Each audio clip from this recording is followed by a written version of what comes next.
Hello, everybody. Welcome to Hello, everybody. Welcome to Talky Taffy.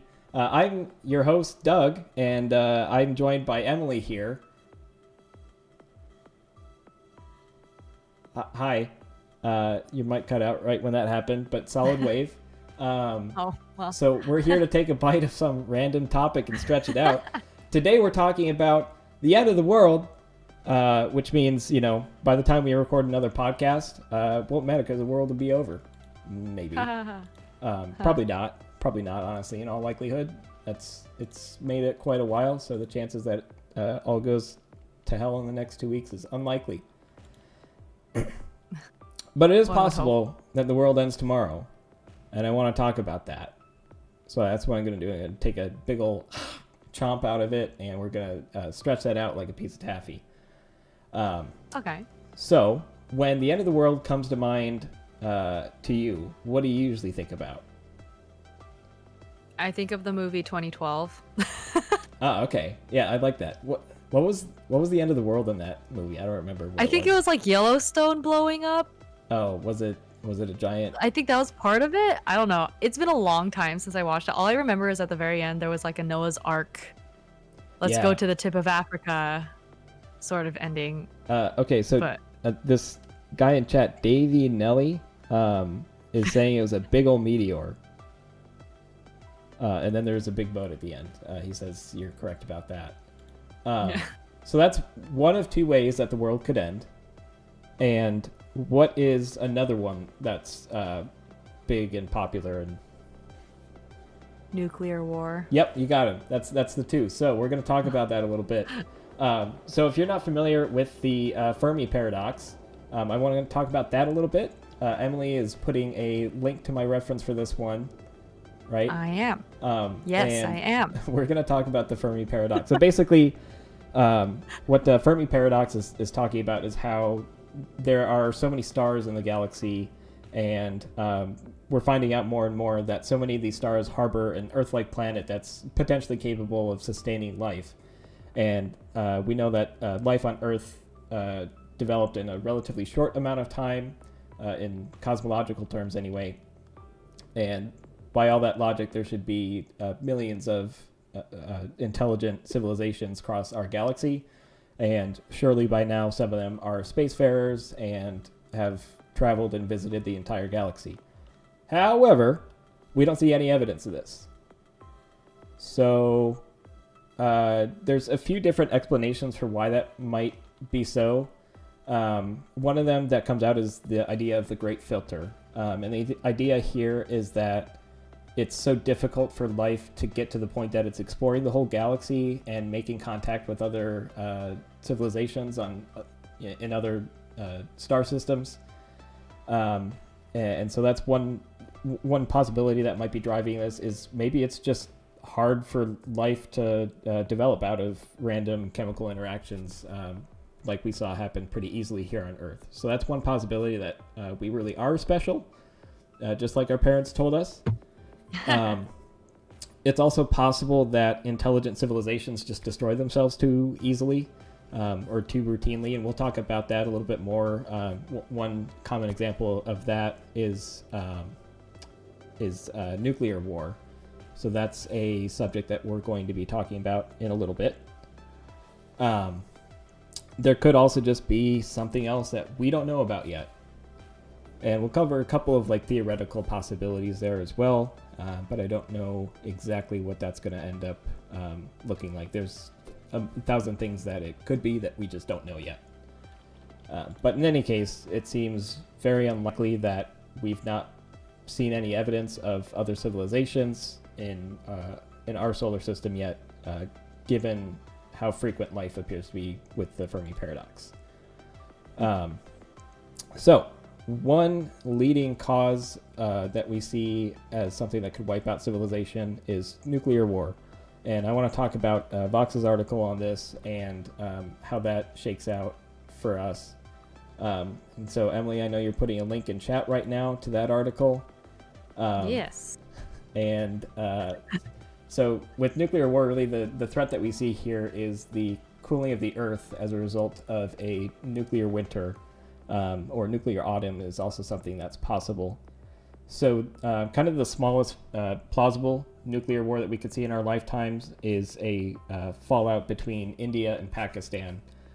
There are centuries of conflict between these two, maybe not centuries. I think Pakistan might be newer than that. But in any case, if we see these two countries engage in nuclear war, we would see a total of about 100 nuclear warheads detonated. And these are all larger than what we saw in Hiroshima these days.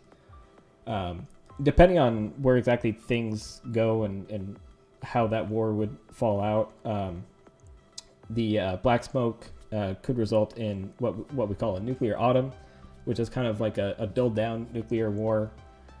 Basically, we see that the Earth would cool by about 8 degrees Fahrenheit as a result of 100 detonations like this. And that would likely result in starvation of about 2 billion Americans and Asians. So basically, this huge cloud gets thrown up from all the soil, basically, is what it comes down to, as well as the burning of buildings as a result of this, and kind of casts this this big shadow over a lot of Asia and the Americas. And so another side effect of this, interestingly enough, is that this shortage, the starvation, could lead to a secondary war over reduced resources, and that could mean a larger scale nuclear conflict, such as the conflict that is possible between the US and Russia. Now, a war between the US and Russia would mean the detonation of 4,000 nuclear weapons that are just sitting by on standby, ready to be launched in minutes' notice today. If we saw this coming, like at least a couple days out, could be double that. And on the low end of predictions, if that were to happen, Earth would cool by 17 degrees Fahrenheit. And it would take multiple decades for that temperature to resume to normal. And during all that time, you would see huge famine, essentially the complete elimination of the ozone layer. And what this all means is that there would be just tremendous amounts of radiation coming down to the surface of the Earth, which is one threat that faces plants, but especially life, animals as well, including ourselves.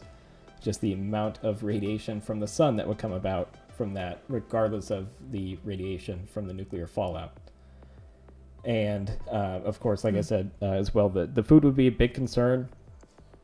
You'd see like a 50% reduction in precipitation as well, just because the water is not evaporating because it's so much cooler. So that's not great. Yeah.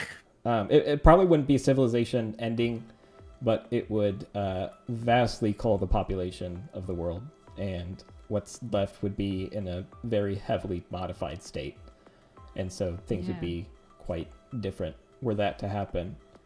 So I guess in a way it's kind of encouraging that it is possible for life to go on, even after something on a big scale like that. But something that could be not the case where that happens is an asteroid impact. On average, and this is why I love statistics, because averages are funny. On average, you are about as likely as an American to die from a catastrophic asteroid impact as you are to be killed by lightning. But that's because one asteroid impact takes out everybody in the planet, and one lightning strike only takes out one person. So law of averages means that even if a large-scale asteroid impact like that is 8 billion times less likely, it still kills you just as often. Oh, it's kind of like the whole 100% of people who inhale who inhale oxygen will die. Yeah. It's kind of one of those like misleading statistics. The most frequently terminal condition is birth. Yeah. Yeah. All right, so thanks for linking to the National Geographic article that talks about that lightning strike frequency. Oh, yes. Mm-hmm. Sorry, I I'm know this is on the it first time today. for you. You're doing great, though. And next I want to move on to an article I read in Interesting Engineering that talks about how our solar system is relatively tame, and the Milky Way in general at this point is pretty calm in terms of cosmological events like asteroid strikes. The Milky Way has been around for about 10 billion years, our solar system for about 5 billion years. And we saw a period called the Late Heavy Bombardment where the Earth was being just clobbered by asteroids all the time. But this is a lot less common now. But still, on average, about 70 people die each year from an asteroid impact. Wow. It's about 1 in 100 million chance that in any given year we get destroyed, just wiped out by an asteroid. So on average, that's 70 people a year. Wow. Math. Now, one asteroid that we've kind of watched is probably like the most concerning thing that we've seen is asteroid 99942 Apophis. Just, I think, colloquially known as Apophis. We first kind of started tracking it in 2004, and initially we calculated about a 3% chance that it would impact the Earth or the Moon in 2029. Oh, okay. I I know it's only 3%, but that still sounds like a lot. Well, and do the math on it too, because 3% of 7 billion people is 21 million people dying. So, like, think of just something that would wipe out 21 million people in a day. That's, on average, because math. Yeah. Once we started tracking it further, we realized that it wasn't going to hit us in 2029. However, we did find this little location where if it threaded the needle outside the Earth, it was like 100,000 miles above the Earth's surface or something. If it hit this spot that I think ended up being like half a kilometer wide, but this very specific spot, then in 2068, or I'm sorry, 7 years later, so 2036, it would then impact the Earth. So if it went just through the right spot in 2029, then it could hit the Earth in 2036. That has since become something that's not possible. Now, another thing with Apophis as well is that it's 800 meters wide, which is big, but not world-ending. I don't know if you're familiar with the Tunguska asteroid that burnt up in the atmosphere back in like early 1900s or something. Mom, you probably remember that. Sorry, that was a little bit of shade. Happy birthday, Mom, by the way. I hope Is it I'm really not your birthday? Yeah. Happy birthday! I hope you're not feeling too old. But like I said to you earlier, you're doing great for your age, so keep on keeping on. Anyway, basically, Tunguska tore down a forest, basically, up in Siberia. So we're kind of seeing fallout from that, but really the impact was pretty minimal. Left a decent-sized crater and everything, but it didn't end the world. So even if Apophis were to hit, which we've already seen is extremely unlikely, would not end the world, and we have no reason to believe that there are any asteroids that would do so, although sometimes asteroids come up basically out of nowhere. And I want to go down that rabbit hole a little bit by talking about wandering black holes. And This is doing wonders for my anxiety. Oh yeah, I hope you're feeling great, by the way. So basically, there's evidence that there are just these like moderate-sized black holes just wandering around the galaxy, and I think we found this out about 3 years ago, and it's just like we think there are like tens of thousands of these just zipping around our galaxy, and if one of these were to come through our solar system, there are a number of different things that could happen as a result. So kind of one possible scenario is that it's outside Pluto in the Oort cloud, and out here it would be slinging some some asteroids in from that distant sphere of influence out there and kind of just chucking those toward Earth. I did some very simple kind of estimations on this, and even if that were to happen, it's not very likely that we would actually see one of these asteroids impact us. Definitely not something of any kind of significant size. But when you talk about something like this happening, it's still, you know, a million times as likely, even if it's very unlikely. So that's a potential threat. And now more severely, you could see it moving in a little bit closer, like between the orbit of Mars and Jupiter in the asteroid belt, which again is still very sparse. But for instance, if it hurtled something like the dwarf planet Ceres toward us, that would be world-ending for sure.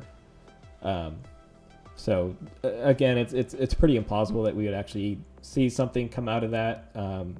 Much more likely if it came through the asteroid belt, that we would see some sort of asteroid impact, but probably not something that's cataclysmic. So yeah, we're gonna hope that doesn't happen. Would be really nice. But let's go ahead and take a break, and then after that, I'm gonna really shred your brains with some of the weird stuff that could happen. So grab some water, chat with each other, go donate to our charity cause. What's do we have a command for that? We do, okay. Yeah. Very nice. So exclamation point charity. Our current cause is Carbon 180, so supporting the removal of carbon from our atmosphere, slow down the warming of the planet, help save our society for future years. I haven't gotten around to donating yet. I think I might today. I'm gonna do that finally. So I'm pretty sure we're still at 0, but hey, thanks you guys for if you have anything that you can give to this cause, it means a lot to us. We both agreed that that's a high priority for us. Okay, so now that we've hurled asteroids at our planet and everything, I'm gonna hurl something else. It's a strangelet, and it's really tiny. It's like the size of you know, like if you sneeze, it's one of those globs. So it's pretty small, pretty. So it's pretty big. I'm kidding. Okay, all right. Are you just having like these giant sneezes over here?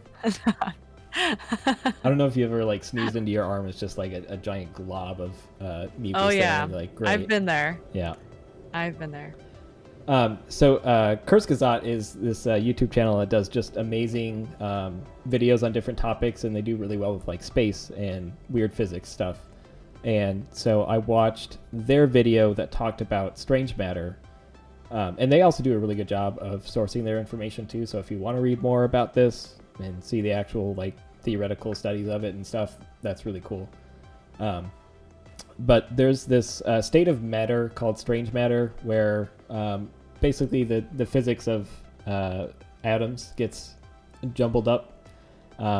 You have these like neutron stars, 2 of them merge and create insane amounts of pressure and energy and temperature, and the quarks that make up atoms as we know them change fundamentally and turn into strange quark matter, otherwise known as just strange matter. And this stuff is usually contained within the nuclei of these neutron stars that have merged.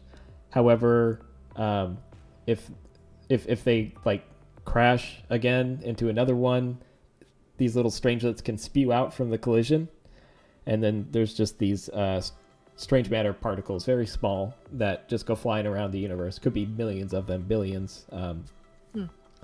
And if one of those were to impact really any planet, any so like if one were to come to Earth, it's possible that the state of matter that strange matter is contagious, and then all of our matter would turn into strange matter, which is how did they phrase it? It's perfectly dense and perfectly stable matter. And so like regular matter as we know it would be so on board with how perfect this strange matter is that they would just change to strange matter, and then basically would turn Earth into a black hole. So that's neat. One theory is that because this state of matter is so dense, it might be imperceptible to us when we look out into space. But it has significant amounts of mass, and maybe this is what dark matter is, which is kind of this invisible gravitational force that links together these vast webs of galaxies. Really is the scale where we see it the most. Back to what you were saying during the break. And another, and my final and one of my favorite possibilities for or for the end of the world is nanobot consumption of our planet. Now, have you talked at all, or have you watched Role Models like I've told you to yet? Okay. One day you'll watch Role Models, but first, I need you to watch The Day the Earth Stood Still, which is Keanu Reeves. I did see that one. Oh, you did? I have seen that one. I saw it. Actually, that was the movie that awakened my love for Keanu Reeves. Yeah. I wrote him down in my notes here. He's hella handsome in that movie. Oh, yeah. I wrote him down in my notes here as Keanu BB. He's my baby. Yeah. So let me kind of start from the beginning here. So there's something known as the Kardashev Scale that measures the advancedness of a society in terms of how much energy they produce. And a type 1 society harvests all of the energy from their planet system. Type 2 harvests all the energy from the star system. Type 3, everything from the galaxy. Type 4, everything from the universe. Type 5, everything from the multiverse or whatever dimension exists beyond that. 4 and 5 are a little bit theoretical. 1, 2, and 3 are widely accepted. But basically, it's just measured in terms of how much energy they consume. And one of the prime ways of consuming energy is consuming mass and converting it to energy. E equals mc squared. A little bit of mass is a lot of energy. And so a sufficiently advanced civilization, like a type 3 or larger civilization, would potentially just like come to Earth and just eat the planet Earth, nom nom nom, and convert it to energy. And that would not be great for us. Yeah. It's also possible that they need to build a hyperspace expressway and just plow over our planet so that they can drive their Cadillacs through.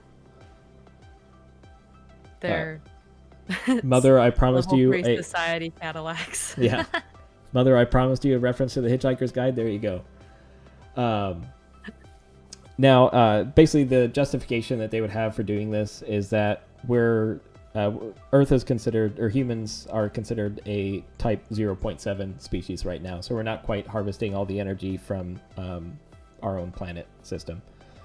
And basically the justification here is that we're so much less advanced than these other species that they would just harvest us because it's not really harming anything. Same way that we would tear down a termite mound if we were building a house. These aliens would just tear down Earth while they were building their hyperspace expressway. And so that's one possibility. And it actually explains the Fermi Paradox, is that maybe these societies don't exist because they've been consumed and destroyed by some very large and benevolent intergalactic species. And the clock could be ticking on that one if that's the case. And the primary means of doing this for a civilization of that level of advancedness would be nanobots that basically self-replicate and consume our planet and convert it into usable mass some way. And that's what we saw in The Day the Earth Stood Still, 2008. That's right. Keanu BB. Keanu BB. So, yeah, that's the end of the world. Hope that gives you some good dreams to think about tonight. If you want to talk some more about different ways you think or you find interesting about how the world could end, or if there's anything else that has interested you about this episode, feel free to hang around and chat. We'll be around for a little bit. I don't know what time you have to go for dinner. but you can also catch us on Discord and talk there anytime. And we're always there. So so I talked a little bit about our charity, Carbon 180. We are hoping to save the carbon in our atmosphere and make it useful in some way, or just reduce its effect on the environment of our planet. This is a big cause that's close to us. There's a link in chat, or if you're watching this after the fact, hearing it, it's in the description of the show as well. And if you want to send us letters, if you're not all hip and jiving with the Discord thing, you can email us at talkytaffy@gmail.com. And you will always find interesting things in Discord. Twitch, you can catch us live every other Wednesday at 5:30. We're thinking about doing something during the off weeks, some co-op video games or something to keep us entertained. So stay posted on the Discord for that. We'll let you know, and of course we'll send out notifications anytime we're live with that kind of thing as well. We are still aiming for 2 weeks from today for our next episode. Tentative to your work schedule, which is unpredictable. We'll see. Yeah. My schedule comes out basically on a weekly basis, and worst case scenario on a nightly basis, but it shouldn't be that bad. Cool. We'll find out. We'll stay posted, and 2 weeks from now, you're gonna talk to us about. Yeah. Yeah. I just like to keep things mysterious for everyone. Like to keep everyone on their toes. So. Very good. Yep. Tune in next week, and I'll have an interesting topic for y'all. Very good. Apparently, I've not set up a socials command, so I'm gonna try to remember all of these. What do we have? We have Twitter, YouTube, podcast, and Discord. I'll drop in there one more time. And hey, y'all, we love you.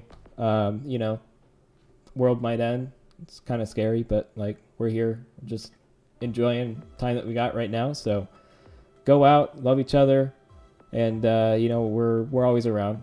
We're no substitute for a real counselor, but we'll chat with you. We'll hang out, and we can be friends. We could totes. But yeah. Love you all. Thanks for stopping by, everyone who's here. So nice to see you all, and goodbye. We will see you in 2 weeks. Guys.